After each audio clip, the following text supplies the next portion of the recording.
Welcome back to 3B sports, মানে bat ball আর বাঙালি। তো কালকে যে দুটো প্রেডিকশন করেছিলাম ম্যাচ নিয়ে, সেই দুটো প্রেডিকশন 100% লেগে গেছে। আমি বলেছিলাম যে আফগানিস্তান ওয়ান সাইডেড জিতবে, ওয়ান সাইডেড জিতেছে। বলেছিলাম হংকং 150 করবে না, তাই হয়েছে। 150 তো ছাড়ুন, 100 করতে পারেনি। টেকনিক্যালি হাফ রান করেছে। আফগানিস্তান করেছে 188 আর হংকং করেছে 94, পুরো হাফ রান। তো এটাতে বোঝাই যাচ্ছে যে কতটা হংকং উইক টিম, এবং সেইটা নিয়ে আমি কথা বলবো যে কী কী জিনিস কালকে চোখে লেগেছে বা কী কী জিনিস আমরা দেখতে পাচ্ছি ম্যাচের দিক থেকে। তো সেইগুলো নিয়ে একটু কথা হবে। তো আমার যেটা পার্সোনালি মনে হয় যে কালকের ম্যাচটা যতটাই ওয়ান সাইডেড হোক, তাতে কিন্তু কয়েকটা ব্যাপার ছিল যেগুলোর দিকে আমাদের লক্ষ্য রাখা দরকার আপকামিং ম্যাচেসের জন্য। তো যে জিনিসগুলো আমরা দেখতে পেয়েছি সেগুলো নিয়ে একটু কথা বলছি। প্রথম, কালকের ম্যাচটা হয়েছে আবুধাবিতে। পুরো এশিয়া কাপ হবে দুটো ভেনিউতে, আবুধাবিতে আর দুবাইতে। ইন্ডিয়ার ম্যাচগুলো বেশিরভাগ দুবাইতে আছে, ইন্ডিয়া পাকিস্তানও দুবাইতেই রয়েছে। এবার আবুধাবির ক্ষেত্রে যে জিনিসটা বেশ চোখে লাগলো কালকে, যে কালকে কিছুটা গ্রাস ছিল পিচের ওপর, যদিও সেটা খুব ইম্প্যাক্টফুল গ্রাস নয় যে তার জন্য পিচটা সুইং কন্ডিশনে হয়ে যাবে বা পিচটা গ্রিন পিচ হয়ে যাবে, সেরকম কিছু নয়। তো বেসিক্যালি কালকের যে পিচটা ছিল সেটা কিন্তু ব্যাটিংয়ের জন্য বেশ ভালো পিচ ছিল। আমি বলবো অতটা টাফ পিচ ছিলই না ব্যাটিং করার জন্য। কাল যদি হংকংয়ের জায়গায় অন্য কোনো টিম হতো, তাহলে খেলাটা ক্লোজ হতো এবং ভালো হতো। এবং আবুধাবিতে যে IL T20টা হচ্ছে, মানে যেটা আবুধাবির ইউএইর যেটা T20 লিগ, সেখানে কিন্তু অ্যাভারেজ স্কোর ওই পিচে 180। তো তার মানে কিন্তু বেশ ভালো, মানে পিচটা একদমই খুব স্লো পিচ নয়, যেরকম হয় ইউএইতে সেরকম পিচ কিন্তু নয়।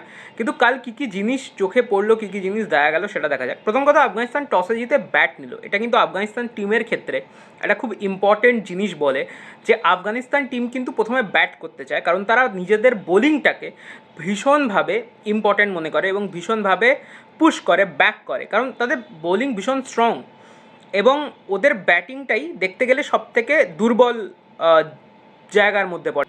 তো সেই জিনিসের জন্য আফগানিস্তানের ক্ষেত্রে আমরা একটা জিনিস দেখতে পেলাম কালকে, যে আফগানিস্তান কিন্তু ব্যাটিং যে করলো, সেখানে কিন্তু টপ 3 এর কন্ট্রিবিউশনের মধ্যে কেবল একজনের কন্ট্রিবিউশন আছে। আমি আগের দিন রিভিউতে বলেছিলাম যে আফগানিস্তানে যারা টপ 3, মানে জাদরান, গুরবাজ আর অটল, এরা তিনজন কিন্তু ভীষণভাবে ইম্পর্ট্যান্ট হয় আফগানিস্তানের জন্য, কিন্তু সেই জিনিসটা কিন্তু কাল দেখা যায়নি। কাল কিন্তু জাদরান আর গুরবাজ দুজনেই খুব কম রানে আউট হয়ে যায়, এবং দুজনেই দেখতে গেলে কিছুটা স্পিনের জালে জড়িয়ে যায়, বা বলতে পারি আমরা যে গুরবাজ তো পেস বোলারে এগেনস্টেই আউট হয়ে যায়। হংকংয়ের কালকে স্পিনাররা যারা ছিল, তারা কিন্তু এখনকার যে স্পিনাররা যত লেভেলে বল করে তার থেকে অনেক নিচে বল করছে, মানে পেসের দিক থেকে। সেটা হচ্ছে তাদের পেস ছিল অ্যারাউন্ড 70-80, পরের দিকে যদিও 90+ করেছে ওদের স্পিনাররা, যেটার মধ্যে আই থিঙ্ক এসাস খান বলে ওদের একটা স্পিনার ছিল, if I am not wrong. সে কিন্তু তাও একটু জোরে বল করছিল, বাট বাকি যারা ছিল তারা কিন্তু বেশ ইকোনমির দিক থেকেও ভালো, এবং তারা কিন্তু খুব স্লো বল করছিল, এবং তারা স্লো বল করছিল বলেই আফগানিস্তানে মারতে ভীষণ অসুবিধা হচ্ছিল। এবং শুধু আফগানিস্তানের জন্য নয়, আমার মনে হয় কারেন্ট যে কোনো ক্রিকেট টিমে যারা 70-80 স্পিডে বল করে, ইভেন 60ও করছিল কালকে কেউ কেউ, তো তাদেরকে মারা কিন্তু ভীষণ টাফ। কারণ এখনকার দিনে না, ব্যাটারদের প্রচণ্ড বেশি করে অভ্যেস হয়ে গেছে যে তারা অ্যাটলিস্ট 90 কিলোমিটার/আওয়ারে স্পিনারদের খেলে। ঠিক আছে, কালকে অ্যাকচুয়ালি ম্যাচের প্রথম 16 ওভার কিন্তু হংকং ম্যাচে ভালো মতো ছিল। ইভেন একটা জায়গায় তো আমার মনে হচ্ছিল যে হংকং হয়তো বেরিয়ে যাচ্ছে, কারণ তারা এভরি ইন্টারভেলে উইকেট নিচ্ছিল। প্রথমে দুটো উইকেট খুব তাড়াতাড়ি পড়লো, দেন নাবি এসে কিছুটা ম্যাচটাকে ধরার চেষ্টা করেছিল আটালের সাথে, এবং তখন কিন্তু খুবই স্লো ব্যাটিং হচ্ছিল, মানে 6-7 রান রেটে ব্যাট করছিল, এবং 15-16 ওভার অবধি তাই চলছিল। এবং হঠাৎ করে সেখান থেকে প্ল্যানিংটা চেঞ্জ করে তারা পেস বোলার আনলো, যেটা খারাপ নয়, একটা ওভার পেসের আনতেই পারো তুমি লাস্ট 4 ওভারের মধ্যে। বাট পেসের ওভার এলো এবং সেই ওভারে অনেকটা রান বেরিয়ে গেল। তো অবভিয়াস ব্যাপার ছিল যে পরের আর ওভারে আমার মনে হচ্ছিলো যে স্পিনারদেরই করাও, কারণ স্পিনারদের এগেনস্টে অ্যাটলিস্ট আফগানিস্তানে খেলতে অসুবিধা হচ্ছে। কিন্তু সেটা হলো না। ওই যে মোমেন্টামটা আফগানিস্তান পেলো, ওই মোমেন্টামের দৌলতে তারা কিন্তু অনেকটা, কারণ আমার মনে হয় যে 16 ওভারে 7-এর গড়ে রান যাচ্ছিল, এবং এন্ডে গিয়ে 9-এর গড়ে রান শেষ হলো, কারণ 16 ওভারে আই থিঙ্ক 110-120 মতো রান ছিল, ইফ আই এম নট রং, এবং সেখান থেকে রানটা চলে গেল 20 ওভারের শেষে 190। তো লাস্ট 4 ওভারে অনেকটা রান অ্যাড করে দিয়েছে, একটা ওভার তো 25 রানের গেছে। তো এই লেভেলে বোলিং দেখা গেছে। এবং হংকংয়ের না, ওরা যে ভীষণ মিনো টিম সেটা নিয়ে কোনো ডাউট নেই, কারণ ওদের টিম দেখে ওদের ব্যাটিং আর ফিল্ডিং বিশেষ করে বলে দিচ্ছিল যে ওরা কতটা মিনো। কারণ ফিল্ডিংয়ে ওরা 5টা ক্যাচ ছেড়েছে, যার মধ্যে 3টে তো ডলি ক্যাচ ছিল, 2টো তাও আমি টাফ ক্যাচের মধ্যে ধরবো, কিন্তু 3টে তো ডলি ক্যাচ ছিল এবং সেই 3টে ক্যাচ লিটারালি খুব ইম্যাচিওরভাবে ছাড়া হয়েছে।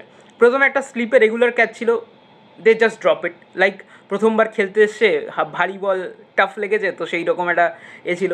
তারপরে আটালের তো 2টো ক্যাচ মিস হয়েছে, 2টোই ডলি ক্যাচ ছিল, আটালের অ্যাকচুয়ালি 3টে ক্যাচ মিস হয়েছে। সো একটা তো খুবই হার্ড ছিল, আমি মানছি ওটাকে, আমি যদি যেতেও দিই তাও 2টো ডলি ক্যাচ আটালের ছেড়ে দিয়েছে ওরা, সেটার এফেক্ট চোখের সামনে ছিল যে আটাল কী লেভেলে ব্যাটিং করে গেছে এবং খুব ভালো ব্যাটিং করেছে আটাল। এবং আটাল কিন্তু খুব মানে এই রকম সিচুয়েশানে খুব ভালো একটা ব্যাটার, যে ধরে সময় নিয়ে ইনিংস বিল্ড করে, অ্যাঙ্কারের কাজটা করে। তো আফগানিস্তানে কিন্তু ব্যাটিংয়ে অ্যাঙ্কারের কাজটা আটাল করে এবং সেই কাজটা সে করেছে। এবং কালকে নবির ব্যাটিংও আমার বেশ ভালো লেগেছে, যদিও তার স্ট্রাইক রেটটা প্রবলেম্যাটিক, বাট যে সময় সে এসেছিলো, যে সময় সে ব্যাট করেছে, সেই সময় সে উইকেট যেতে দেয়নি। আরও হয়তো তাড়াতাড়ি উইকেট পড়ে গেলে আফগানিস্তান হয়তো রানটা 140-50 করতো, বাট ডাজন্ট ম্যাটার, কারণ হংকংয়ের যা ব্যাটিং আমি কাল দেখেছি সেখানে কোনো অ্যাঙ্গেল দিয়ে তারা আফগানিস্তানের বোলারদের খেলতে পারতো না, এইটুকু গ্যারেন্টি আমি দিতে পারি। কারণ আফগানিস্তানের বোলিং আই থিঙ্ক এই এশিয়া কাপের সব থেকে স্ট্রং বোলিং ইন্ডিয়ার পরে। আফগানিস্তানের যে বোলিংটা আমরা দেখলাম সেটা কিন্তু বেশ ভালো বোলিং ছিল এবং আফগানিস্তানের বোলিংয়ে কোনো ফাঁক ছিল না। মোহাম্মদ নবীকে তো বল করতেই আসতে হয়নি, করিম জান্নাত বল করেছে তার জায়গায়, কারণ দে আর প্রিটি গুড। মানে 10 ওভারে 40 রান হংকং, তো হংকং অবভিয়াসলি রান করতে পারেনি, তাদের ব্যাটিংয়ে কোনো ইন্টেনশন ছিল না, পা বেরোচ্ছিল না, টেকনিক্যালি দেখতে গেলে ব্যাটিংয়ে কিছুই পেলাম না আমি সেরকম। তো বাবার হায়াত একজন ব্যাটার ছিল যিনি একটু ট্রাই করেছেন, বাট তার থেকে ভালো ডিফেন্স আর কিছু অ্যাটাকিং শট বাদ দিয়ে কিছু পাওয়া যায়নি, ইনিংস বিল্ড করার মতো কোনো শট পাওয়া যায়নি, বা ওই রকম সিচুয়েশান থেকে ম্যাচ বার করার কোনো ইন্টেনশন পাওয়া যায়নি। এবার আজকে 2টো ম্যাচ আছে, 2টো ম্যাচ কেন বলছি, আমি এশিয়া কাপের 2টো ম্যাচ বলছি না, এশিয়া কাপে তো আজকে একটাই ম্যাচ আছে, ইন্ডিয়ার ম্যাচ আছে, এবং সেই জন্য আপনি জার্সি আমার গায়ে দেখতে পাচ্ছেন। ইন্ডিয়ার টিম নিয়ে সেরকম কিছু বলার নেই, ইন্ডিয়ার টিম ইজ পারফেক্ট টিম, মানে এটা নিয়ে কোনো ডাউট নেই যে এর থেকে ভালো টিম হতে পারত। কেন শ্রেয়াস আইয়ার টিমে নেই, আমি বলবো শ্রেয়াস আইয়ার টিমে নেই, তার যে রিজনটা সিলেক্টররা দিয়েছে সেটা কিছুটা ঠিক, যে এই টিমের মধ্যে থেকে কাউকে বাদ দেওয়া যাবে না। এবার অনেকে বলতে পারে যে দুবের কী কাজ, বা শিবম দুবের নাম নেওয়া হচ্ছে, বা অন্য কারোর নাম নেওয়া হচ্ছে, অনেকে সঞ্জু স্যামসনের নাম নিচ্ছে। তো আমি বলবো দেখুন, ওদেরকে এক্ষুনি বাইরে না বার করা যাবে না, কারণ ওরা যখন খেলেছে টিমের হয়ে ততটা কিন্তু দেওয়ার চেষ্টা করেছে। কারেন্ট আইপিএলে ওদের যাই তোমার কি বলে পারফরমেন্স থাকুক না কেন, ওরা কিন্তু ইন্ডিয়া টিমে যখন লাস্ট খেলেছে তখন কিন্তু পারফরমেন্স ভালো ছিল। আমার মনে হয় রিজার্ভে শ্রেয়াস আইয়ার থাকতে পারতো, তাহলে কন্ট্রোভার্সিটা কম হতো। অ্যাটলিস্ট তাকে একদমই টিম থেকে আলাদা রাখা এটা ঠিক নয়, ও যে টিমের গেম অফ প্ল্যানের মধ্যে থাকবে সেই জন্য তাকে অ্যাটলিস্ট কোথাও না কোথাও ইনক্লুড করা যেতে পারতো, এইটা আমার একটা কমপ্লেন থাকবে। তো আজ আমি প্রিটি শিওর, তবু আমি একটা কথা বলতে চাই, ইউএই কিন্তু হংকংয়ের মতো অতটা সোজা টিম নয়, ইউএই কিন্তু ভালো পারফর্ম করেছে। যে লাস্ট ট্রাই সিরিজটা গেছে পাকিস্তান, ইউএই, আফগানিস্তানের মধ্যে, সেখানে কিন্তু ইউএইর পারফরমেন্স অতটাও খারাপ নয় যতটা খারাপ হংকংয়ের ছিল, মানে এই লাস্ট ম্যাচে। যদিও 4-4 হেরে গেছে ট্রাই সিরিজে, বাট তারা কিন্তু কোথাও না কোথাও একটু হলেও দেওয়ার চেষ্টা করেছে, নিজেদের একটু বেস্ট দেওয়ার চেষ্টা করেছে ট্রাই সিরিজে। তো এখানেও আমরা তাদের থেকে সেটা পাবো। আজ তো দেখাই যাবে যে ইন্ডিয়া ইউএইতে কী হয়, কী দেখা যায়। এছাড়া যে আরেকটা ম্যাচ আছে যেটা কথা বলছিলাম, যেটা কিন্তু বেশ ইন্টারেস্টিং ম্যাচ, সিরিজ আছে T20 series, England versus south Africa, যেটা শুরু হচ্ছে আজকে থেকে, এবং টাইমিংটা খুব ভালো, 8টা থেকে ইন্ডিয়া ইউএই, 11টা থেকে England South Africa, perfect timing. England আর সাউথ আফ্রিকা দুজনের টিম কিন্তু সুপার।